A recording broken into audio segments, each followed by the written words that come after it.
Hi everyone, welcome back. So it's been long since I last posted, but in this video it will be something more unconventional than the usual cover that I usually do. So in this video I'll be doing an Arduino project for my school's homework, where I'll be using one input, which is the button on the Arduino, and you might be thinking, why am I randomly choosing these few buzzers? Is it just because I have these sensors at home?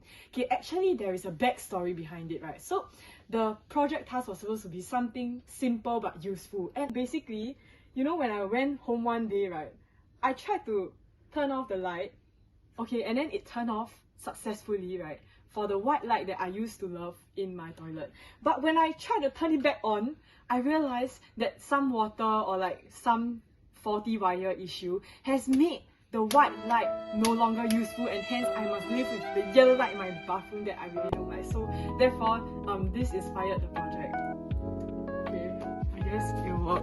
I want some way to fix the switch. So therefore, in this Arduino project, I'll be using the firebase in order to communicate to and from the Arduino MKR Wi-Fi 1010. So what it will do is actually, instead of just the Arduino sending the data of the on and off button to turn on and off the light and buzzer, the firebase can actually change the switch and hence on my spoiled switch at home.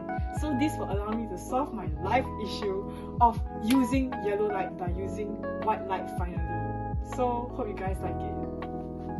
In this project, right, we will be gonna be putting a button where after we press the button, the buzzer would play a random sound, you know, and then what happens is that the LED light on this board would light up, and all this will be controlled using the code on Arduino IDE. Actually send the data as inputs, you know, from our Arduino button. So this would actually be recorded on the database on Firebase. So without further ado, let's get to it. Okay, so for the benefit of those of you who are new to Arduino, let's start from how to download the Arduino IDE. So all you need to do is just type Arduino IDE download. Okay, click on software Arduino, and you can choose the version that your computer supports. I already have the project downloaded over here, but you can download the code linked in the description below. Firebase example student, like named by my school actually.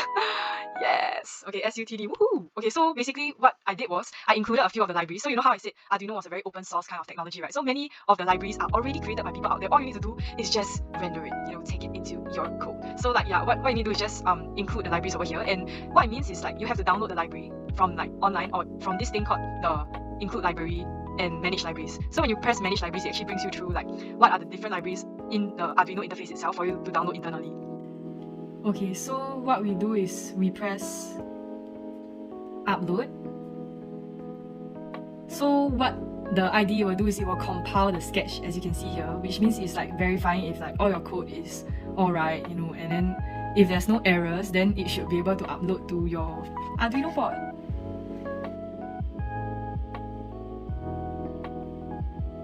Okay, so when we press upload, it will actually upload the code to our Arduino board over here.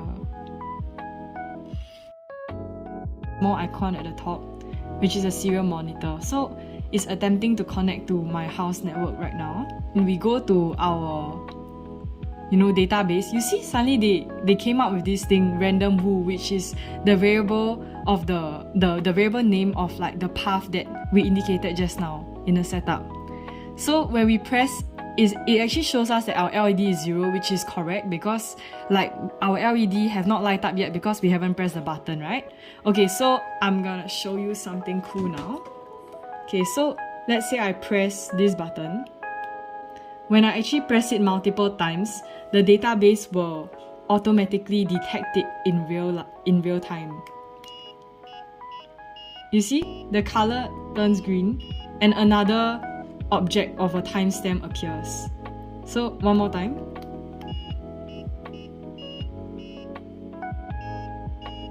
Yeah, so that's how like the Arduino MKR Maker Wi-Fi 1010 like updates, you know, the database with the inputted data. Hi friends, I'm still very new to Arduino, so before you continue the video, just know that if I say anything wrong or do anything funny, like please forgive me. It's my first few times, so yes.